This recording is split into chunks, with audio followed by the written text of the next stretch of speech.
ఇవి చెరువు చేపలు.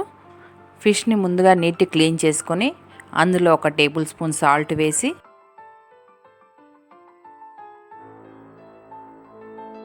2 టేబుల్ స్పూన్స్ మిర్చి పౌడర్ వేసి, 1/2 table spoon fish masala, 1.5 table spoon అల్లం వెల్లుల్లి పేస్ట్ వేసి ఒకసారి చేప ముక్కలకి బాగా నీట్గా పట్టేలాగా కలుపుకోవాలి. తర్వాత 2 టేబుల్ స్పూన్ ఆయిల్ వేసి మరొకసారి చేప ముక్కలకి పట్టేలా కలుపుకోవాలి. ఈ చేప ముక్కల్ని పక్కన ఉంచుకోవాలి. ఒక గిన్నెలో చింతపండు నానబెట్టి పక్కన ఉంచుకోండి.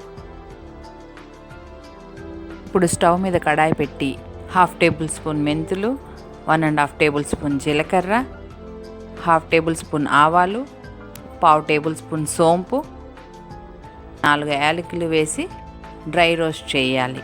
చేసిన తర్వాత అది ఒక బౌల్లోకి తీసుకొని పక్కకు ఉంచుకోండి. అదే కడాయిలో 100 గ్రామ్స్ ఆయిల్ వేసి 1 స్పూన్ ఆవాలు, 1/2 స్పూన్ జీలకర్ర వేసి, 1/2 స్పూన్ మెంతులు, ఒక 5 పచ్చిమిర్చి, 1 కప్పు ఆనియన్స్ వేసి ఫ్రై చేయాలి. అందులో కరివేపాకు కూడా వేసి ఫ్రై చేయాలి. కొద్దిగా ఫ్రై అయిన తర్వాత టమాటా ముక్కలు 1 కప్పు తీసుకొని వేసి 1 స్పూన్ సాల్ట్ వేసి 1/2 స్పూన్ పసుపు వేసి కలపాలి. టమాటాలు మగ్గిన తర్వాత అందులో ఒక 5 టేబుల్ స్పూన్ కారం వేసి బాగా మిక్స్ చేసుకోవాలి.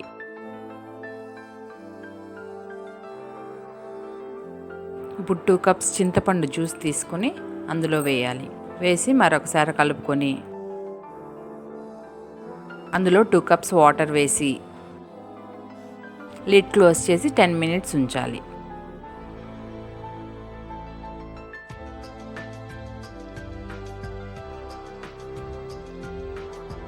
ఇలా బాయిల్ అయిన తర్వాత మ్యారినేట్ చేసిన ఫిష్ను పులుసులో వేయాలి. అలా అన్ని చేపలు పెట్టిన తర్వాత ఒకసారి టేస్ట్ చూసి చాలకపోతే వేసుకొని ముందుగా డ్రై రోస్ట్ చేసుకున్న వాటిని పౌడర్ చేసి పులుసులో వేసుకోవాలి.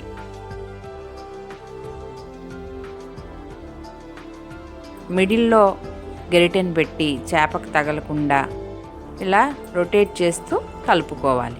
వేసుకొని లిడ్ క్లోజ్ చేసి ఒక 10 మినిట్స్ బాయిల్ అయిన తర్వాత లిడ్ ఓపెన్ చేసి కొత్తిమీరతో గార్నిష్ చేసుకొని డిష్ అవుట్ చేసేసుకోవడమే. ఎంతో రుచికరమైన చేపల పులుసు రెడీ అయిపోయింది. Thank you for watching.